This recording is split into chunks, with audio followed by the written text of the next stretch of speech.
Kesepakatan gencatan senjata di Gaza menemui titik baru. Di tengah ketegangan yang ada, Israel kembali menyodorkan proposal kesepakatan gencatan senjata pada militan Hamas. Hal tersebut diungkap langsung oleh Mesir dan Qatar selaku mediator antara keduanya, Selasa 15 April 2025. Dikutip dari Tribun News, Israel diketahui menawarkan pemberlakuan gencatan senjata di Gaza selama 45 hari. Sebagai syaratnya, militan Palestina harus membebaskan setengah dari total sandera Israel yang masih mereka tawan. Tak hanya itu, Israel juga mengharuskan Hamas untuk melucuti senjatanya. Diungkap para mediator, Israel menghendaki agar Hamas memenuhi syarat-syarat itu pada minggu pertama pemberlakuan perjanjian. Mesir dan Qatar juga menyatakan di saat yang sama, bantuan kemanusiaan untuk warga Gaza akan dimasifkan. Israel sendiri juga menyiapkan imbalan berupa pembebasan hampir 670 tahanan Palestina, yang mana 66 diantaranya telah dijatuhi hukuman penjara seumur hidup.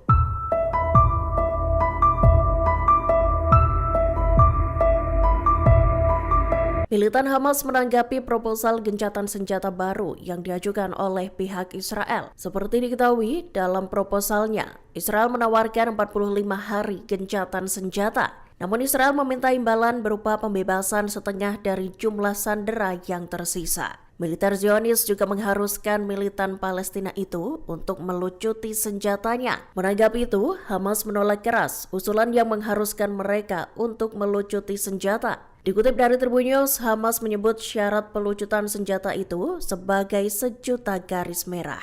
Pihaknya mengecam syarat yang diajukan oleh pihak Israel itu. Menurut Hamas, Israel sendiri harus berkomitmen untuk mengakhiri perang dan menarik pasukannya dari jalur Gaza. Padahal, Hamas telah menawarkan untuk membebaskan semua sandera yang masih ditawan dalam satu gelombang.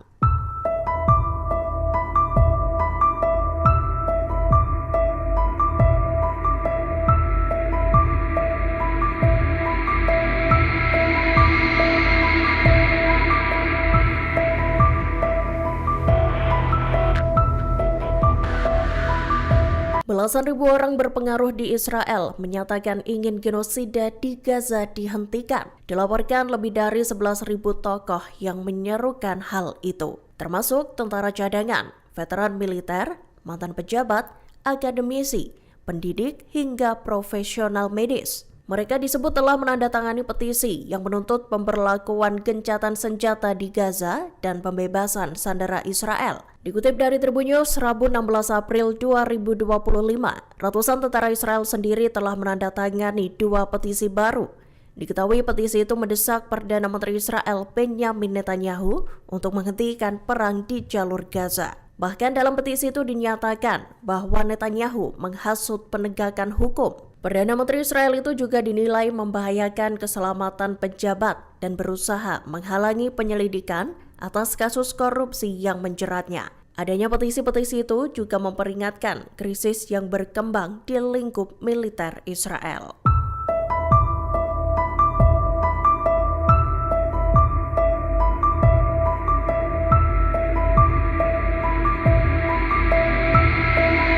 Pengalaman memilukan dialami tahanan Palestina selama di penjara Israel. Tak hanya disiksa, mereka juga dipaksa untuk menggunakan lambang bintang David, simbol negara Zionis tersebut. Seorang tahanan Palestina yang dibebaskan pada Kamis 10 April 2025, Musab Khattawi, mengaku menjadi salah satu korbannya. Dalam sebuah wawancara, ia mengungkap mendapatkan perlakuan buruk, bahkan hingga saat-saat terakhir sebelum dirinya dibebaskan. Pria yang dipenjara selama 3 tahun itu mengaku dimasukkan ke kotak sampah dan dipukul. Diungkapnya, seorang penjaga penjara juga mencukur rambutnya dan membentuk gambar bintang David. Dikutip dari Tribun News, sebelumnya para tahanan yang dibebaskan pada Februari 2025 lalu juga dipaksa mengenakan kaos bersimbol negara Zionis itu. Bahkan di kaos tersebut juga tertulis kalimat ancaman berbunyi, "Kami tidak akan melupakan atau memaafkan."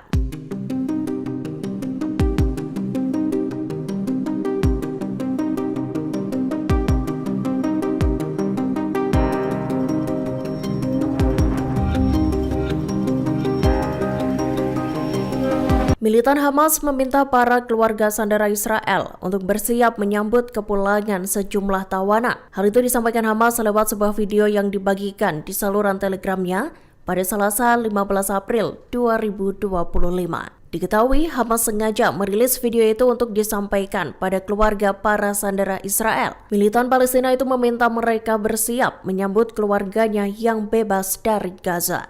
Namun para sandera itu akan dipulangkan dalam keadaan tak bernyawa. Diungkap Hamas, sejumlah sandera akan kembali ke Israel dalam balutan peti mati berwarna hitam. Dalam video yang dibagikan, Hamas terlihat melakukan serah terima 4 peti mati dengan palang merah internasional. Lebih lanjut, Hamas menyatakan bahwa kondisi jasad sandera tersebut pun mengenaskan.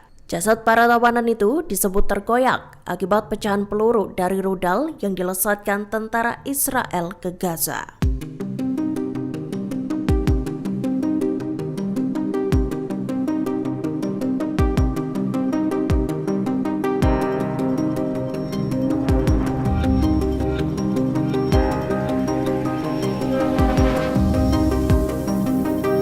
Juru bicara Brigada Al-Qassam Abu Ubaidah menyatakan bahwa pihaknya kehilangan kontak dengan penjaga sandera Israel Amerika Serikat Eden Alexander. Disebutkan kontak mereka terputus tepat selesai Israel melancarkan serangan udara ke Gaza. Meski begitu, Al-Qassam masih terus berusaha untuk memastikan keadaan Eden. Dikutip dari Tribun News, Abu Ubaidah menyatakan bahwa Israel sengaja mengebom wilayah tersebut. Menurutnya, pasukan Zionis mencoba menghilangkan tekanan terhadap berkas sandera berkewarganegaraan ganda untuk melanjutkan genosida. Sebelumnya, Hamas sendiri merilis rekaman yang memperlihatkan Eden Alexander dalam keadaan hidup. Diketahui video yang dirilis pada Sabtu 12 April 2025 itu menampilkan Eden yang memohon untuk dibebaskan. Eden juga sempat menuding Perdana Menteri Israel Benjamin Netanyahu berbohong dan hanya mengumbar janji untuk membebaskan sandera.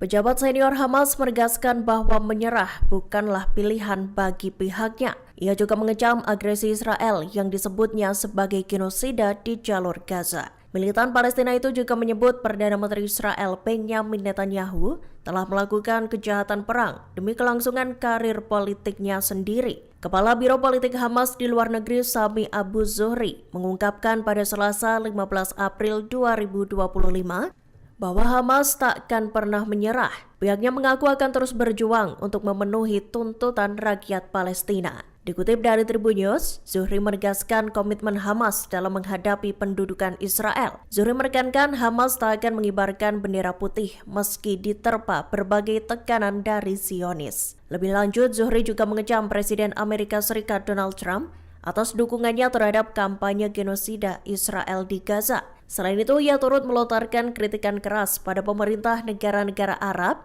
yang dinilainya tak bertindak menghadapi krisis kemanusiaan.